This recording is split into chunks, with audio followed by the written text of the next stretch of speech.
UFC 4 is the most recent of EA Sports' iterations of the MMA world. According to the trailers, they improved the game across the board versus their previous UFC titles, from striking to clinch and the ground game. However, according to the stats I've seen, despite the fact that UFC raced to the top of the sales charts back in August, since then, sales have slumped. UFC 3 had over 16 million players, but so far, UFC 4 doesn't seem to have broken the 2 million mark. So what's the problem? The initial reviews were pretty good, but I've seen a lot of complaints from fans, especially when it comes to the online matchups. It seems to me like the group of players that like to wait and see how games settle in before they buy have perhaps been put off. Since the launch, however, the EA Sports team have been listening to feedback and have been implementing some pretty substantial changes to help balance the game. In this review, I'm going to talk about the game as honestly as I can from my own point of view. I'll talk about what I've loved so far and a few things I'm not quite as happy with. Then we'll get into the changes which have been implemented as of version 3.1. I have left some timestamps in the description if you want to jump to any particular part. If you find any of this useful or enjoyable, please leave me your thoughts in the comments, and also a like if you don't mind before you go. So, starting with the career mode, and personally I love this. The storytelling and voice acting was really decent. It's pretty immersive and I found it incredibly addictive. I felt like the character customization could have been more detailed, but it wasn't too bad. It's just a shame you couldn't go into more detail on the face. I would have preferred that, but for me it's not game breaking, it just would have been nice. When you start your career, it's the usual story. You're a nobody who gets discovered. It's a worn out story, but it's told pretty well. You get to choose your baseline as either a boxer, kickboxer, wrestler, or a balance fighter, or a jiu-jitsu main. This starts you out with your basic moveset and specialism, but where you take your fighter after that is entirely up to you. Developing your fighter's skills is a combination of training, learning, and using. When you use different moves in sparring or in the cage, you're gradually building up points for that move, so your character will develop based on what you're using and finding success with. Additionally, as you progress with your training, and as you upgrade your moves by using them, you'll earn points to invest. These can be placed manually and can go into general fitness attributes, chin strength or cardio for example, or more usable skills such as footwork speed or takedown defense, etc. Personally, in my own career, I picked the boxer as my baseline. Eventually I maxed out his punching power and then focused on takedown defense so that I could stay on my feet as much as possible to give me the greatest opportunity to bang out my opponents. As you progress, you can also invest in a buff system which gives you passive bonuses to augment your fighting style. Again, I love this, being able to focus on the fundamentals with my training and then give myself a boost in key areas, either to boost things where I have a weakness or maximise on my strengths. There is a lot of freedom to develop your character. You can develop relationships with other fighters and invite them in so that you can learn new moves. When you learn them, you'll be given the move and the ability to apply it to your move sheet. Then it's up to you to use it in sparring and in combat to improve your star rating for that move through repetition. There is an injury system too, which adds a nice risk-reward aspect to your training. During sparring sessions, if you take a pounding, you may come out with some minor or major injuries. Then you're forced to spend some money, time and some of your points to smooth out the injury and negate the effects and reverse the damage. The gameplay loop in career is fairly solid. You fight, then spend up to 6 weeks in training for the next fight. You have to build up your fitness again in time for the fight and balance that with other commitments such as promotions and social media. You also want to make sure that you're not overtrained and exhausted for when you fight. It's fairly simple to balance, but as you progress you'll begin to find it more tricky to get yourself into peak physical fitness. The social media system is decent. You occasionally get the opportunity to respond to other fighters and you can pick whether you want to be the nice guy or rile them up and call them out. Trash talking them will limit your opportunity to call the fighter in for training opportunities, but will help you raise your hype meter up around certain fights. I enjoyed this aspect of the game, but personally I would have liked a little more freedom. Having the ability to be more proactive on social media would have been nice, maybe starting up conversations with other fighters rather than being limited to responding only.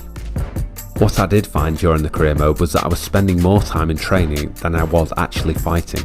Don't get me wrong, it was enjoyable and I found it really addictive, developing my fighter and thinking about balancing out my training and social presence. Perhaps it's my own fault though. I aimed to create a fighter capable of knocking out my opponents and I fixated on first round wins. I was largely successful in this, but it meant that my actual fights were pretty short. So now let's talk about the combat system. It's incredibly deep with a lot of different options.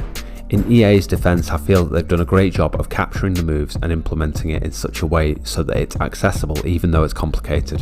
UFC and MMA has an incredible amount of detail in real life, so being able to capture this and fit so many potential options into a controller must be a nightmare. At first it feels a little overwhelming, but the career mode gives you a limited number of moves to begin with and then provides you the option to gradually expand this as you become more comfortable. It's a good system and a great way to learn the game. The clinch game and transitions are pretty smooth. Initiating the clinch gives you a range of different options and a completely new moveset. You can strike with knees, elbows or fists, you can block high and low, and you can do trips and takedowns from there too. The ground game is tricky at first to get your head around. They have simplified this to an extent, giving you 3 options from the ground, either to move closer to getting up, to move close to a submission, or to move closer to a good ground and pound position. Depending on what position you're in, you'll need to transition a few times in order to get where you want to be. Inside of that system, there is a transition denial process, where you can hold a button and move your stick in the direction you see your opponent trying to move. This enables you to deny them from going where they want, and keeps them in the position they're in. This is all balanced with the stamina system. Obviously wrestling and groundwork is exhausting, I know this from first-hand experience, so being able to simply move from one position to another when your opponent is trying to stop you will quickly wear you out.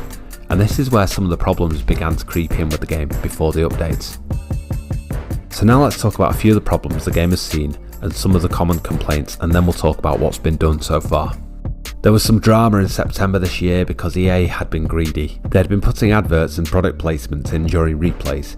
To be fair, this is pretty bad. For a fully priced game, then to have a money grab like this just seems greedy. After things like the Star Wars Battlefront drama from loot boxes, and after Anthem completely bombed, this seems like a very silly move on EA's part. I understand the need for profitability, but honestly this is so short-sighted, especially when players' skepticism of EA has been at an all-time high. EA's reputation for being money-grabbing definitely wasn't helped by this move, especially when trying to slip this in without warning. Anyway, the adverts are gone. EA responded and apologised and have since removed the ads. The more substantial changes seem to have come in Update 3.0. They have introduced new fighters, the option to select the venue for a fight, and some quality of life changes. But the biggest changes have been around stamina management and the clinch and the groundwork. I'm taking the following directly from the most recent patch notes. This is what was said. The last patch made some significant changes to the balance of ground and pound, and this patch includes more important fixes related to GNP defense. Stamina has been one of the largest areas of community feedback, and we've included some changes that will help to balance the abundance of stamina. Head damage now causes a small stamina drain, and power attributes now have a greater effect on the damage and stamina drain for specific moves. Major changes to stamina can have wide-reaching impact to all areas of the gameplay, so we will be monitoring the changes and we will make additional tuning changes if needed. Additionally, we've given sways and slip counters a significant buff that will allow users to punish strike spammers more effectively.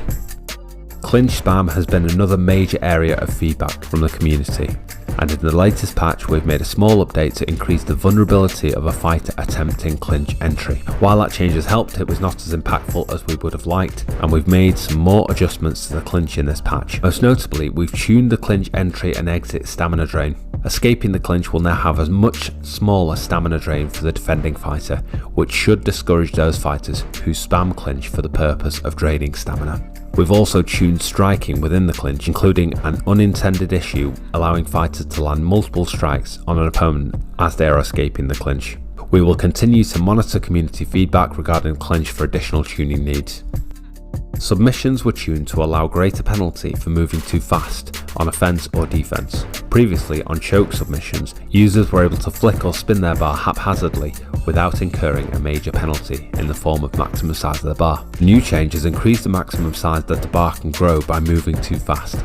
Additionally, we've done some tuning to buff the strength levels of certain submissions that were slightly underpowered, and we've decreased the strength level of guillotines from the headlock. These changes should allow submissions to become more nuanced and skill based. Online World Champions received some much needed updates to matchmaking. We have also removed the ability to see your opponent's gamer tag and division points before the match starts to prevent users from dodging opponents. Additionally, we've tuned matchmaking to improve the quality of matches. These changes will allow for much more competitive leaderboards as well as fix some of the issues with point attrition.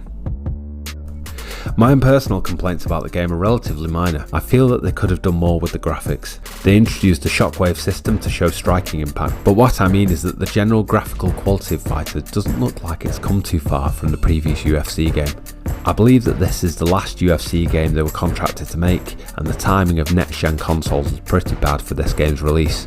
I hope that there is a significant update to the graphical quality on the new consoles, and I would hope that this would be available for free for people who have already bought the game.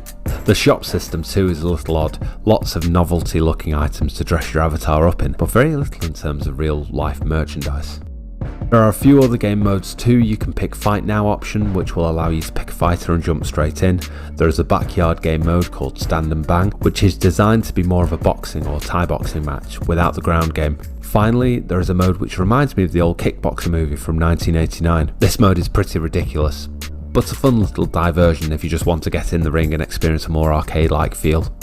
Overall, I feel the game is very replayable. There is a lot to learn and try out, and the online championship mode will be epic once they get the balance right. It seems they're trying hard to do just that from the patch notes discussed earlier. Aside from the complaints, I found the game very enjoyable and really addictive. I haven't been able to put it down in days. Let me know what you think in the comments if you've played it, or if you haven't bought it yet, but you thought about it.